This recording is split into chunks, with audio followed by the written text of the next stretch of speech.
اختتام په دې اشعار سره کوم چې اے ناصحه زه ګوره ګناه او ثواب پېژنم اے ناصحه زه ګوره ګناه او ثواب پېژنم عقل خدای راکړی پرې ښه او خراب پېژنم زه امام اعظم صاحب د وخت نه ملا کړی یم زه امام اعظم صاحب د وخت نه ملا کړی یم شکر دې مسجد کې مونځ منبر او محراب پېژنم او ما ته چې بیان کوي بیان د محبت کوه او ما ته چې بیان کوي بیان د محبت کوه ما ته لولم بې محبته کتاب پېژنم او ته یې په عمل والي زه یې په خاطر د یار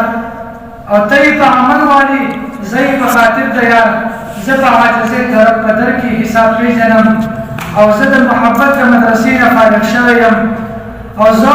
د محبت د مدرسې نه فارغ شوی یم زه خو جاهل نه یم هر سوال نه جواب پېژنم زه ورته ورکوم